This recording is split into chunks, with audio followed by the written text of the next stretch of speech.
आप सब लोगों को हेलो। पार्सिंग का आज एक और क्लास हम लोग स्टार्ट करते हैं। एक चीज होता है कि आज मैं मॉर्निंग में सोच रहा था कि प्लानिंग किया जाए, तो मैं सिर्फ एक सेंटेंस निकालता हूं और प्लानिंग मेरे से नहीं हो पाता कि मुझे क्या बोलना है, क्या करना है। मैंने देख लिया वो सेंटेंस पार्सिंग के लिए है और अच्छा है सेंटेंस। प्रेशर पड़ेगा पार्सिंग में, समझने लायक बहुत सारी चीजें होंगी। लेकिन प्लानिंग पहले से, जैसे आदमी वीडियो बनाने के लिए पहले से तैयारी करता है, वो नहीं होता। मैं जो भी अभी बोल रहा हूं वो स्पॉन्टेनियस है। अभी जब मैं स्टार्ट कर रहा था तो मेरे को एक जरूरत महसूस हुई आपको बताने की कि अगर आप पार्सिंग कर रहे हो तो एक्चुअली आप ग्रामर के नियमों को, और वो भी मतलब अच्छे जो लेवल के नियम हैं, वो कोई वर्ड बेस्ड नहीं है, कंसेप्ट बेस्ड नियमों को आप एक्शन में करने की, लाने की कोशिश कर रहे हो। और वो भी सेंटेंसेस कॉमन एरर की तरह छोटे छोटे नहीं है, ये न्यूज पर के एडिटोरियल्स के हैं। तो जब आप लाने की कोशिश कर रहे हो तो एक्चुअली आपको दिखता क्या है? आप जरा सोचना, आपको दिखता क्या है? आपको जब आंख से देखोगे तो विजिबल चीज तो वर्ड्स होते हैं, आपको जो दिखेंगे वो तो वर्ड्स दिखेंगे। और ग्रामर एक इनविजिबल थ्रेड है। जैसे आप एक माला ले लो, माला में आपको जो दिखेंगे वो बीट्स दिखेंगे, और ग्रामर उस धागे की तरह है जो सारे उन बीट्स को संभाल के रखे हुए है। अगर वो धागा टूटेगा तो सारे बीट्स बिखर जाएंगे। अकॉर्डिंगली अगर कहीं भी तुम्हारे रूल्स का वायलेशन होगा तो वहां पे एरर होगा। बट इसमें एक और पार्ट है, और वो पार्ट है कि आपको शब्दों से भी तो परिचय होना चाहिए। शब्दों का अगर ग्रामर आप नहीं सीख पाओगे तो सेंटेंस और क्लॉज के फ्रेज पे उसको आप डिवाइड कैसे कर पाओगे? इसलिए मेरा एक सिंसियर एडवाइस है कि आज कल का जो वीडियो आपके पास जाएगा, जो पार्ट है डेरिवेटिव का, उसको आप ऐसे देखना कि वो वोकैब के लिए भी जरूरी है और आपके ग्रामर के कंसेप्ट्स के लिए भी जरूरी है। वो दोनों की तरह देखना आप। और उसको अगर आप ग्रामर के पॉइंट ऑफ व्यू से, मैंने देखा है कि डेरिवेटिव्स पे वर्कआउट करना बहुत जरूरी होता है अगर आप अपनी वोकैब को इंक्रीज करना चाहते हो। लेकिन वो वोकैब का पार्ट है। एक और पार्ट आएगा, वो ग्रामर का पार्ट है, और उसके लिए भी आपको डेरिवेटिव्स के कंसेप्ट्स बहुत क्लियर चाहिए होंगे। फिलहाल हम लोग आते हैं अपने पार्सिंग पे। अब पार्सिंग का चूंकि थॉट हमारे पास ऑलरेडी आ चुका है कि आपको वर्ड्स के बेसिस पे पार्सिंग करने हैं, वो वर्ड्स कैसे यूज हुए हैं, and then sentence and clause के बेसिस पे आपको पार्सिंग करना है। सेंटेंस है, क्लॉज है, फ्रेज है। ये हम लोगों ने पहले दिन क्लास में हम लोगों ने बताया था, हम लोगों ने किया था सेंटेंस, फ्रेज, क्लॉज, इनके बेसिस पे। तो अभी हम लोगों को जो वर्कआउट करना है वो ये कि हमें सेंटेंस में इनको अपने एक्शन में आते हुए देखना है। जैसे मैं आपको एक सेंटेंस लेता हूं, आप जरा देखो इस सेंटेंस को। ये एडिटोरियल का सेंटेंस है, नेचुरली अच्छा सेंटेंस होगा। Testing bodies could be restructured to incorporate domain experts, testing experts, and also IT measures of not just testing tools, but also cyber safety and multiple types of safeguards that are necessary to conduct large-scale exams in a fair manner and where every decimal count for a student. अभी आप जरा ध्यान दो, तो इसको आप अगर comprehension के पॉइंट ऑफ व्यू से देखो तो कंप्रीहेंशन का मतलब हो गया there is a meaning of this words. यहां पे आपको ग्रामर नहीं चेक करना है, अंडरस्टैंडिंग के पॉइंट ऑफ व्यू से। और जब अंडरस्टैंडिंग के पॉइंट ऑफ व्यू को हटा के अगर आप ग्रामर को वहां पे इंप्लाइड करते हो तो अब अंडरस्टैंडिंग खत्म हो गया, और अब इनके इन शब्दों का लॉजिकल एक्सप्लेनेशन चाहिए कि वो वहां क्यों आए हैं, कैसे आए हैं। अब अगर आप इस सेंटेंस में कभी भी पार्सिंग का स्टार्टिंग फेज होता है आपके फाइनाइट वर्ब्स, क्योंकि वो तुमको सेंटेंस का कंसेप्ट देते हैं। समझना, अगर आपको सेंटेंस का कंसेप्ट मिल जाए कि आपके इस लंबे सेंटेंस में कितने सब सेंटेंसेज हैं, रादर क्लॉजेज हैं, तो आपको पार्सिंग करने में आराम रहेगा। और सेंटेंस का आइडेंटिफिकेशन सिर्फ एक चीज होता है, that you call finite verbs. ये फाइनाइट वर्ब्स वही हैं जो हम लोगों ने टेंस में पढ़ा है। उस टेंस का मतलब कि फ्यूचर का जो 4 पार्ट होता है, एक्टिव पैसिव दोनों, उस फ्यूचर में विल शेल को हटा के अगर आप मॉडल भी डालते हो, मॉडल भी लगा रहे हो, तो वो भी आपका फ्यूचर का ही स्ट्रक्चर है। सो मॉडल भी फ्यूचर में ही डालना आप। अब आप अगर देखो तो एक फ्यूचर इंडेफिनिट का पैसिव वॉइस यहां पे लिखा हुआ है, मैं फाइनाइट वर्ब से बात कर रहा हूं, एंड देन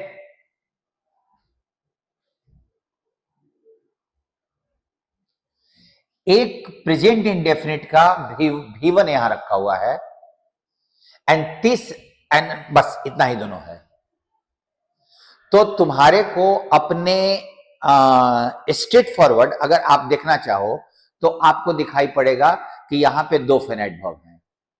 अब अगर 2 फाइनाइट वर्ब हैं तो यहां पे इस्तेमाल होने के लिए देयर इज जरूरत जो पड़ेगी कि there should be 1 conjunction.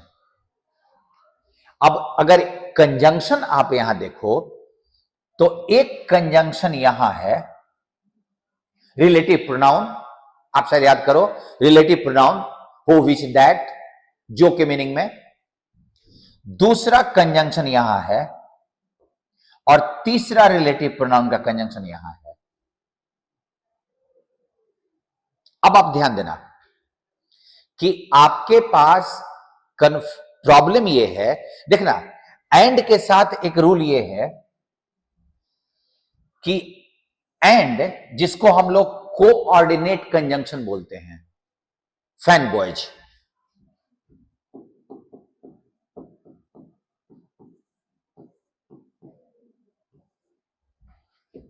For, and, nor,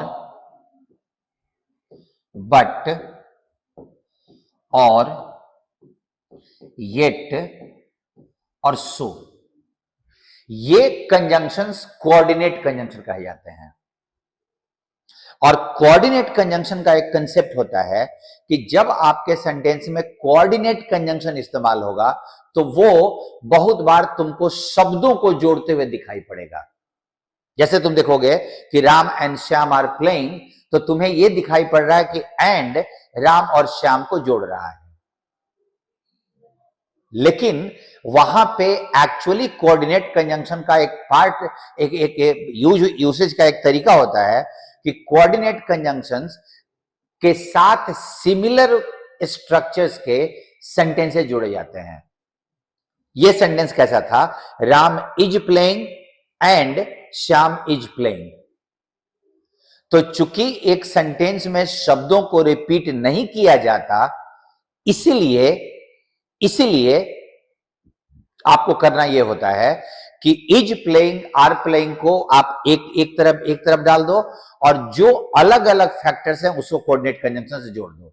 so it becomes Ram and Shyam, अलग अलग फैक्टर हो गए, और इज प्लेइंग, आर प्लेइंग को आपने उसको सिमिलर फैक्टर, जैसे मैथ में आप करते हो ना कि आपने 2 लिया, इधर में 6 माइनस 5 प्लस 8, तो जो आप ऐसे करते हो तो ये 2 तीनों में इन्वॉल्व हो गया, वही कोऑर्डिनेट कंजंक्शन का है। सो आर प्लेइंग यहां हो गया एंड राम एंड श्याम बीच में आ जाता है। सो तुम्हारे पास जब वो एंड तुमको शब्दों को जोड़ते हुए दिखे, 2 नाउन को जोड़ रहा है, 2 एडजेक्टिव को जोड़ रहा है, Ram is honest and punctual, ये दो सेंटेंस थे, Ram is honest and Ram is punctual. Ram is common factor है, उसको निकाल के बाहर कर दिया हमने, ऑनेस्ट एंड पंक्चुअल को जोड़ दिया। सो कोऑर्डिनेट कंजंक्शन के साथ जब तुमको दिखाई पड़ेगा तो यहां पे एंड अगर लगा हुआ है और where every decimal count for a student, अगर ऐसा लिखा हुआ है तो अगर एंड के बाद कंप्लीट सेंटेंस आ गया तो ध्यान रखना एंड के पहले भी एक कंप्लीट सेंटेंस है। सो इन दैट सेंस 1, 2 और 3 कंजंक्शन हो गए तो तुम्हारे पास वाक्य में होने चाहिए थे 4 वर्ब, क्योंकि एक ओरिजिनल सेंटेंस का वर्ब, फाइनाइट वर्ब, और हर कंजंक्शन के साथ एक और वर्ब जुड़ता चला जाएगा, जबकि तुम्हारे पास अभी दिखाई पड़ रहा है 2 वर्ब। अब ये सेंटेंस में एक तो परेशानी यहां हो गई कि तुम्हारे पास वर्ब 2 हैं और कंजंक्शंस 3 हो गए।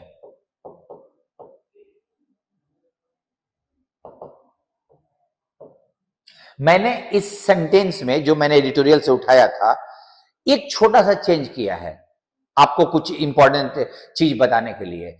बाकी का ये एडिटोरियल में ग्रामर का एरर था, वो मैं आपको अभी बताता हूं। फिलहाल अभी आप सेंटेंसेस को आप जरा देखो। इस टेस्टिंग बॉडीज दैट इज तुम्हारा एक कंपाउंड नाउन हो गया। अभी अभी किसी ने मेरे को लास्ट में पूछा था कि 2 वर्ड डाला हुआ है तो पहला वाला एडजेक्टिव हो जाएगा। भाई कंपाउंड नाउन का भी कंसेप्ट होता है। अगर कस्टमर अवेयरनेस बोला गया तो कस्टमर भी नाउन है और अवेयरनेस भी नाउन है। मैंने बोला था, मैंने आपको पहले बताया भी था। सो कंपाउंड नाउन भी होता है। जब आप एडजेक्टिव के कंसेप्ट जब पढ़ो ना तो कंपाउंड नाउन को भी साथ में रख के पढ़ना चाहिए, तो आपका एडजेक्टिव वर्सेस कंपाउंड नाउन आपको समझ में आएगा। सो ये कंपाउंड नाउन सब्जेक्ट हो गया और उसके साथ तुम्हारा ये वर्ब हो गया। अब अगर तुम ध्यान से देखो तो अभी अगर मैं वर्ड के लेवल पे लूं तो ये टू भी वन, ठीक है, और इनकॉर्पोरेट चूंकि भी1 है और फाइनाइट वर्ब है, दैट इज शामिल करना, finite verb, sorry transitive verb है, बेगियर पार्डन, ट्रांजिटिव वर्ब है, शामिल करना, तो उसके आगे में व्हाट, होम, व्हाट या होम रहेगा, प्लस अगर मीनिंग पूरा किया जाए, मैंने उसको शामिल किया, आई इनकॉर्पोरेटेड, तो आगे में हिम और कहां शामिल किया वो भी चाहिए होगा, और वो कहां वाला part in a way adverb हो जाएगा। तो अभी आप ध्यान देना कि आपका इनकॉर्पोरेट का टू भी वन जो लगा हुआ है, अभी आप ध्यान देना, बहुत डिफिकल्ट टाइप का कंसेप्ट है। उसके बाद डोमेन एक्सपर्ट, एक होम का जवाब, टेस्टिंग एक्सपर्ट्स तीसरे होम का जवाब, दूसरे होम का जवाब, मतलब इसके आपके ऑब्जेक्ट्स यहां 2 जगह हैं, ठीक है।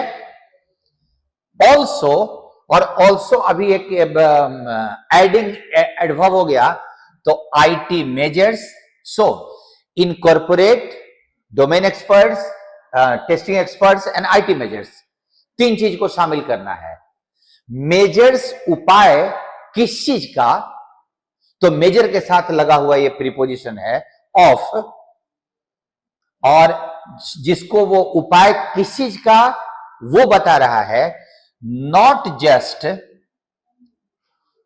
Adverb testing tools but also, ये नॉट ओनली है, not only testing tools but also cyber safety and multiple types of safeguards. So आपका यहां से लेके यहां तक आप ये ध्यान रखिए, इनकॉर्पोरेट का ऑब्जेक्ट हो गया। इनकॉर्पोरेट जिसका मतलब होता है शामिल करना, उसका ये ऑब्जेक्ट है।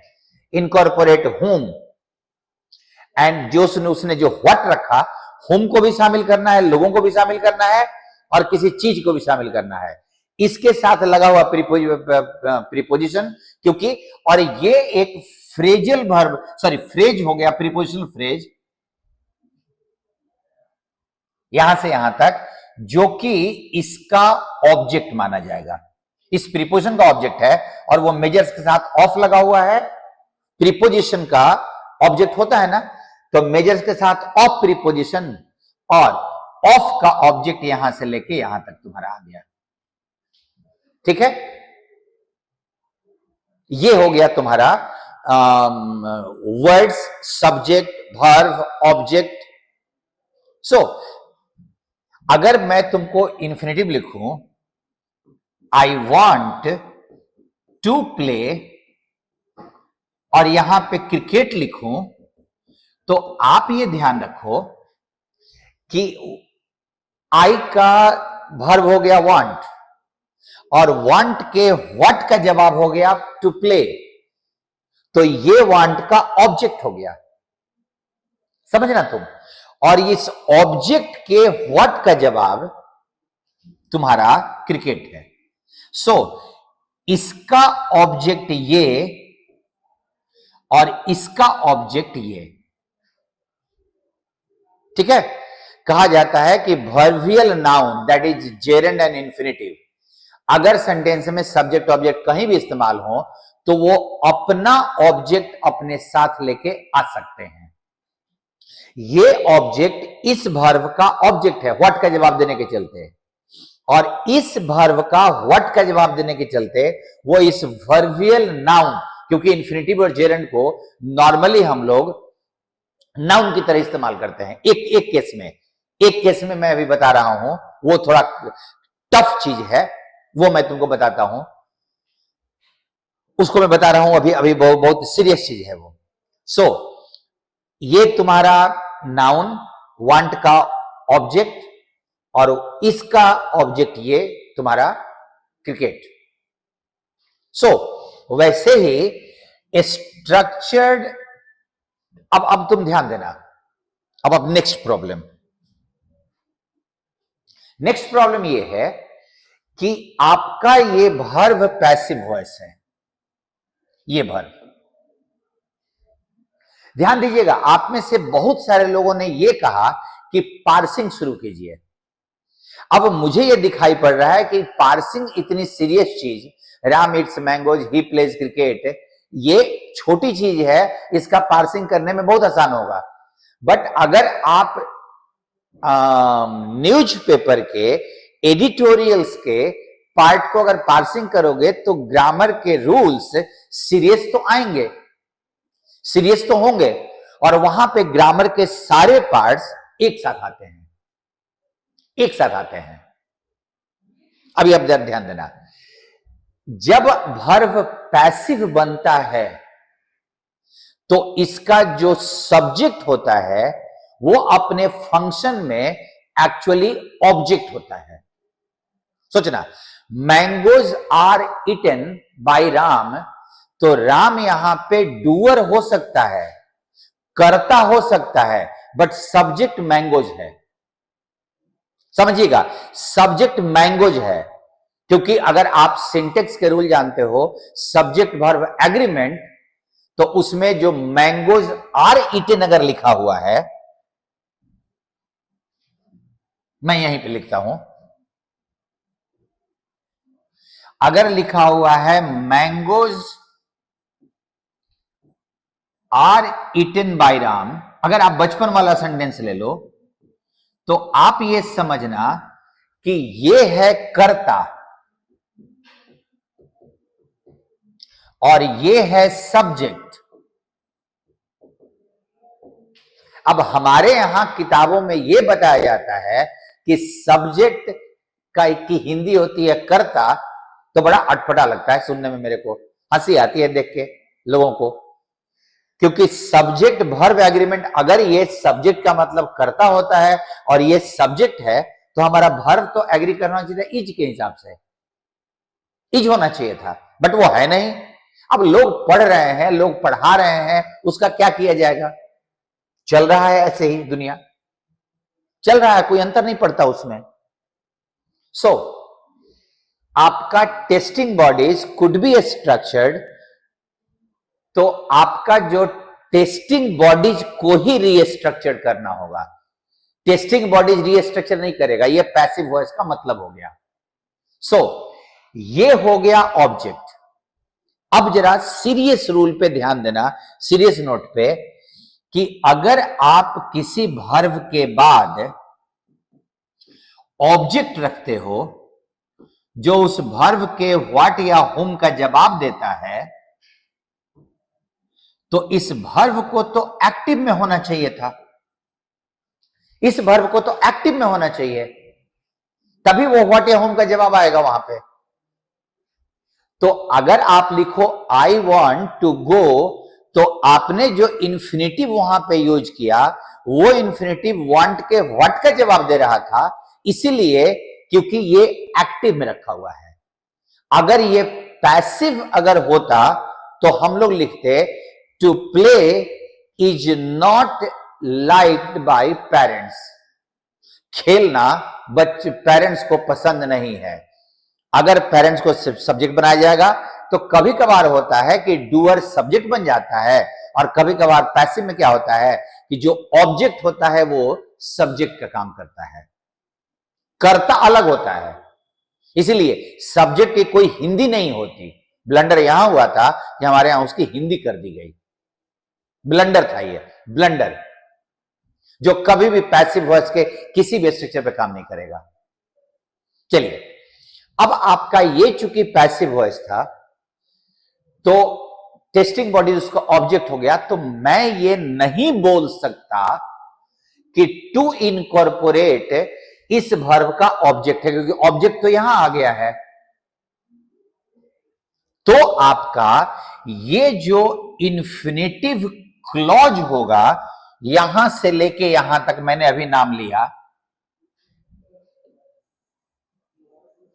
यहां से लेके यहां तक, इसको हम लोग इन्फिनेटिव क्लॉज बोलेंगे, वर्किंग एज एडवर्ब।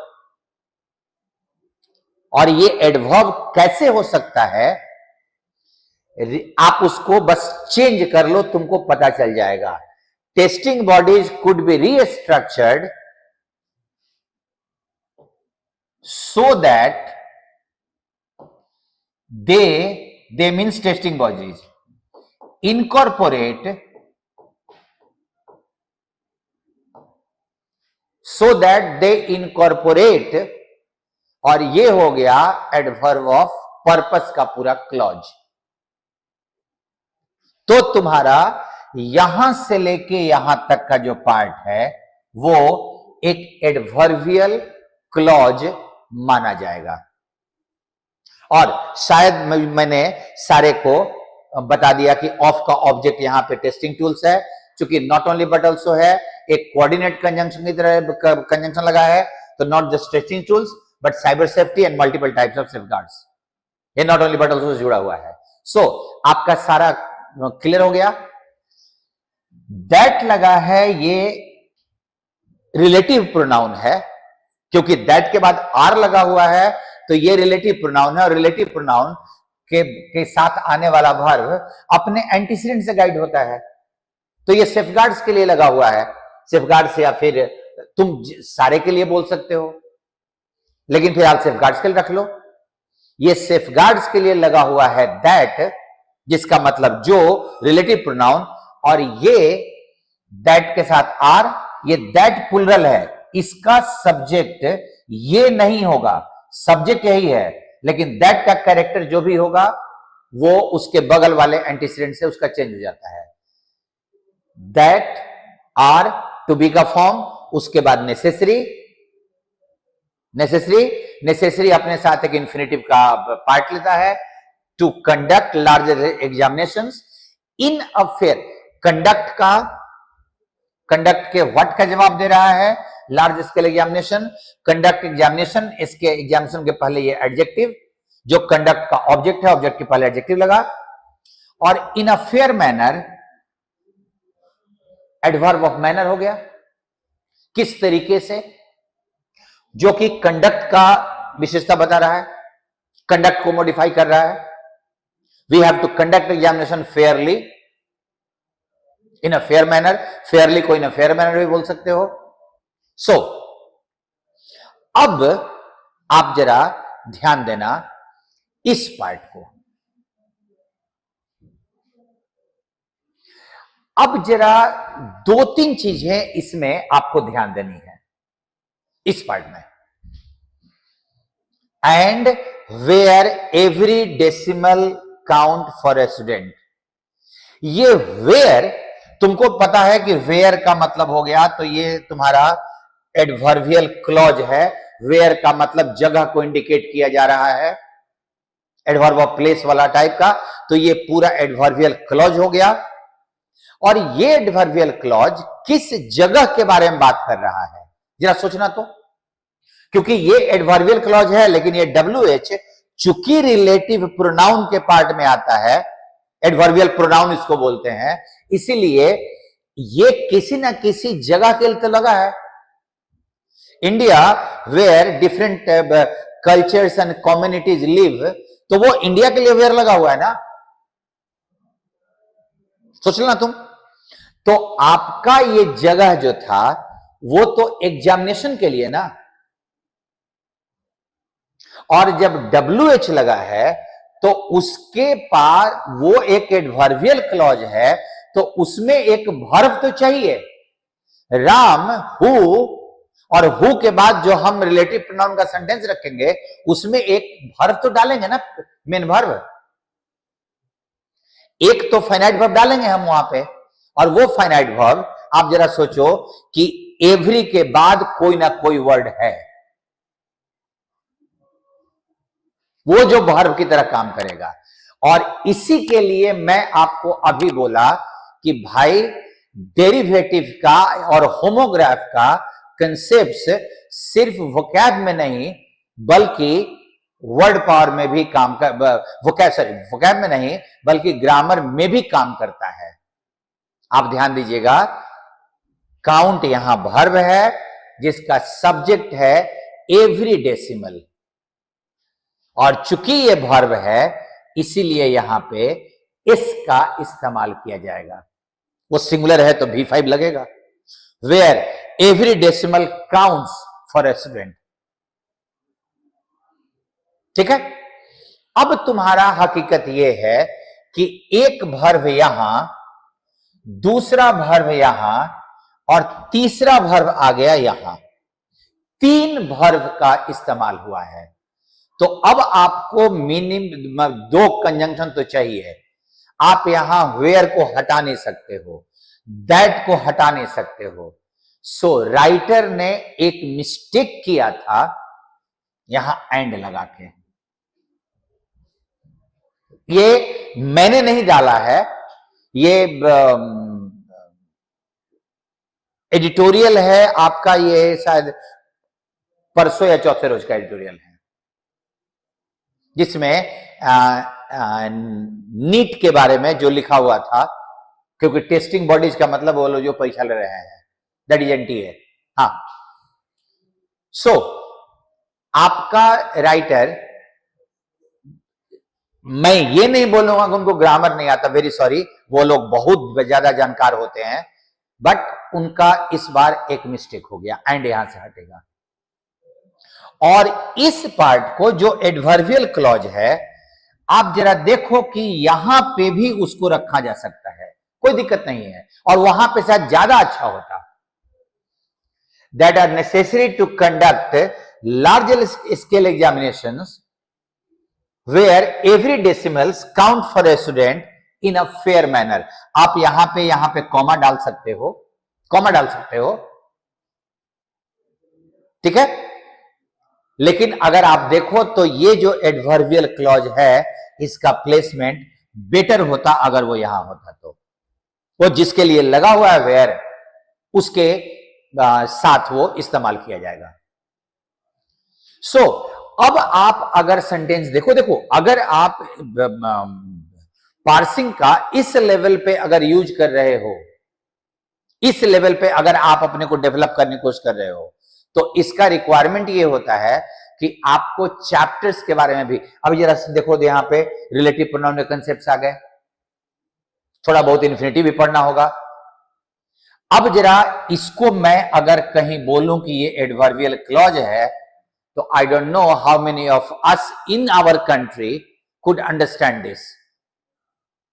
हम लोग बोलेंगे इन्फिनिटिव है, कितने लोग इस देश में समझ पाएंगे कि एडवर्बियल क्लॉज है। इसीलिए पार्सिंग जरूरी है, और इसीलिए ग्रामर में अब भी मैं एज ए स्टूडेंट सीख रहा हूं। मुझे थोड़ी बहुत जानकारी हुई है, थोड़ा अनुभव आया है, वो मैं आपके साथ शेयर कर रहा हूं। आप भी सीखो, आप भी सीखो, चैप्टर्स को क्लियर करो और एक मेरा एडवाइस आप लोगों के आपके लिए है कि जब आप वर्ड्स की बात करते हो तो वर्ड्स के बारे में पता होना चाहिए। देखो, कोई भी सब्जेक्ट लाइफ लॉन्ग एंडेवर है, पूरी जिंदगी सीखने के लिए उसमें होता है। एक बात होती है आपकी परीक्षा पास करनी, और एक बात होता है उसमें मास्टरी हासिल करना। और जो मास्टरी हासिल करने चलता है वो लाइफ लॉन्ग स्टूडेंट बन के रहता है, क्योंकि उसके ज्ञान की कोई सीमा नहीं बनेगी उसको जो सीखना है। That is why I always tell you that I am fortunate to be a student of language. मैं लैंग्वेज का एक विद्यार्थी रहा हूं, रहूंगा ताउम्र, और आपके साथ शेयर कर रहा हूं। शायद आपको दो तीन चीजें पसंद आई होंगी। शायद आवाज की क्लैरिटी पसंद आई होगी आपको, और विजुअल्स आपको क्लियर हुए होंगे, विजुअल्स और क्लियर आ रहा होगा आपको। We are trying to make your experience pleasant. We are trying every time. जो आपको परेशानी होती है वो परेशानी मुझे भी होती है, but constraints are there, I am working. आप लोग बताइएगा कि आज का पार्सिंग का आपका क्लास कैसा महसूस हुआ आपको, जरूर बताइएगा, क्योंकि आपका जो छोटा छोटा कमेंट होता है ना, वो मेरे लिए गाइडलाइन होता है। कमेंट करने में परहेज मत करना, कुछ जाता नहीं है, बट कर दोगे तो मेरे को अच्छा लगेगा। मैं पढ़ता हूं सेल्फ। चलिए हम लोग अगले क्लास में क्या पार्सिंग कंटिन्यू किया जाए बताइएगा मेरे को। थैंक यू आप सब लोग। Bye, see you then.